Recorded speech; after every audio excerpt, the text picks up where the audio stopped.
Hi hello welcome to Shanmukha రుచులు అండి. మనం ఈరోజు చేసుకోబోతున్న రెసిపీ వచ్చేసి ఆకాకరకాయ పల్లీ కారం ఫ్రై అండి. అన్నంలోకి చాలా బాగుంటుందండి. అదిరిపోయే రుచితోటి ఎంతో బాగుంది. ఈ ఆకాకరకాయ పల్లీ కారం ఫ్రైని ఒకసారి ఎలా చేయాలో చూసి నేర్చుకొని ట్రై చేయండి. ముందుగా ఆకాకరకాయలని కడిగి శుభ్రంగా మధ్య కట్ చేసుకొని కాయలు రెండు వైపులా ఘాట్లు పెట్టుకొని పక్కకు పెట్టుకోవాలండి. మీకు కావాలంటే ముక్కలైనా కట్ చేసుకోవచ్చండి.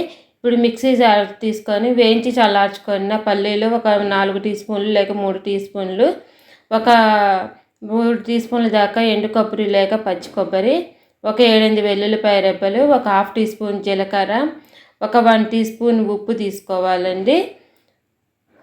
ఉప్పు తీసుకున్న తర్వాత కారం కూడా వేసుకొని ఒక 3 టీ స్పూన్ల దాకా కారము. ఇది ఘాటు గల కారం కాదు, మరీ చప్పకారం కాదండి, సరిపోనున్న ఘాటు కారం. అందుకని 3 టీ స్పూన్ల కారం వేసుకొని ఒకసారి గ్రైండ్ చేసుకోవాలండి. అన్నీ కలుపుకొని మెత్తగా గ్రైండ్ చేసుకొని పక్కకు పెట్టుకోవాలండి. మీకు ముద్దగా వచ్చింది అనుకుంటే బాగా చల్లారిన తర్వాతనే మిక్సీ తిప్పుకోవాలండి. అంతా ఒకసారి కలుపుకొని ఇది పక్కకు పెట్టేసుకున్న తర్వాత స్టవ్ ఆన్ చేసుకొని ప్యాన్ పెట్టుకొని దాంట్లోకి ఆయిల్ పోసుకొని 250 గ్రామ్స్ హీటెక్కిన ఆయిల్లో ఈ కాకరకాయలు వేసుకొని వేయించుకోవాలండి. మీకు కావాలనుకుంటే రౌండ్ ముక్కలైనా కూడా కట్ చేసుకొని వేయించుకోవచ్చండి. తర్వాత ఇవి అటు ఇటు టర్న్ చేసుకుంటూ గోల్డెన్ కలర్ వచ్చేంత వరకు వేయించుకోవాలండి. మీడియం ఫ్లేమ్లో పెట్టి వేయించుకోవాలండి. మరీ హైలో పెడితేను ఇవి మాడిపోతాయండి, లోపల వేగదు. మీడియం ఫ్లేమ్లో పెడితే లోపల వరకు బాగా వేగి చాలా టేస్టీగా చాలా బాగుంటాయండి. మా వీడియో కనుక ఫస్ట్ టైం చూస్తున్న వాళ్ళైతే మా ఛానల్ని సబ్స్క్రైబ్ చేసుకోండి. మేము పెట్టే వీడియోస్ మీకు ఎప్పటికప్పుడు నోటిఫికేషన్స్ వస్తూ ఉంటాయండి.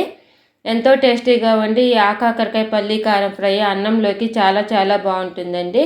ఒక్కసారి ఈ ఆకాకరకాయ పల్లీ కారం ఫ్రై టేస్ట్ చూసారంటే మళ్ళీ మళ్ళీ చేసుకొని తింటారండి. అంత టేస్టీగా అంత బాగుంటుందండి. ఎంతో టేస్టీగా ఉండి ఆకాకరకాయ పల్లీ కారం ఫ్రై అనేది సూపర్గా చాలా బాగుంటుంది. ఒక్కసారైనా ట్రై చేయండి. ఎంతో టేస్టీగా ఉండి ఆకాకరకాయ పల్లీ కారం ఫ్రై తిన్నారు అనుకుంటేనండి మైమర్చిపోతారండి, అంత టేస్టీగా ఉంటుందండి. ఇవి గోల్డెన్ కలర్ వచ్చేంత వరకు వేగిన తర్వాత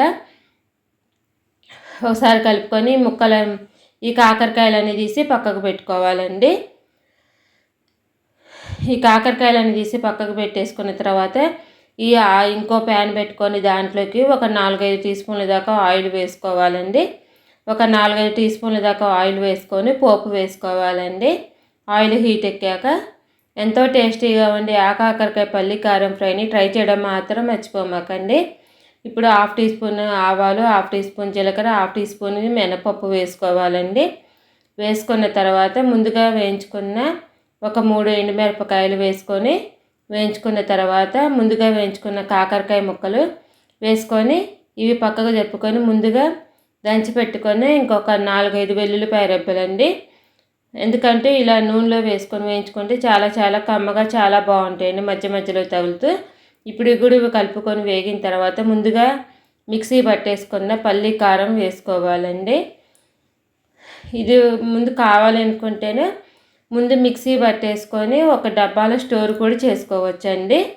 ఇప్పుడు ఒక 1/2 టీ స్పూన్ పసుపు, ఇంకొక హాఫ్ టీ స్పూన్ దాకా ఉప్పు వేసుకొని అంతా కలిసేటట్టు బాగా కలుపుకొని ముక్కలకు పట్టేటట్టు బాగా కలుపుకోవాలండి. కారం అంతా కలుపుకున్న తర్వాత స్టవ్ ఆపేసుకొని ఈ కారంని ఒక బౌల్లో తీసుకొని సర్వ్ చేసుకోవటం. చల్లారిన తర్వాత ఒక 4-5 రోజుల దాకా నిల్వ ఉండి ఆకాకరకాయ పల్లీ కారం ఫ్రై రెడీ అయిపోయినట్లేనండి. మా వీడియో మీకు నచ్చినట్లయితే లైక్ చేయండి, షేర్ చేయండి, సబ్స్క్రైబ్ చేసుకోండి. Thank you for watching.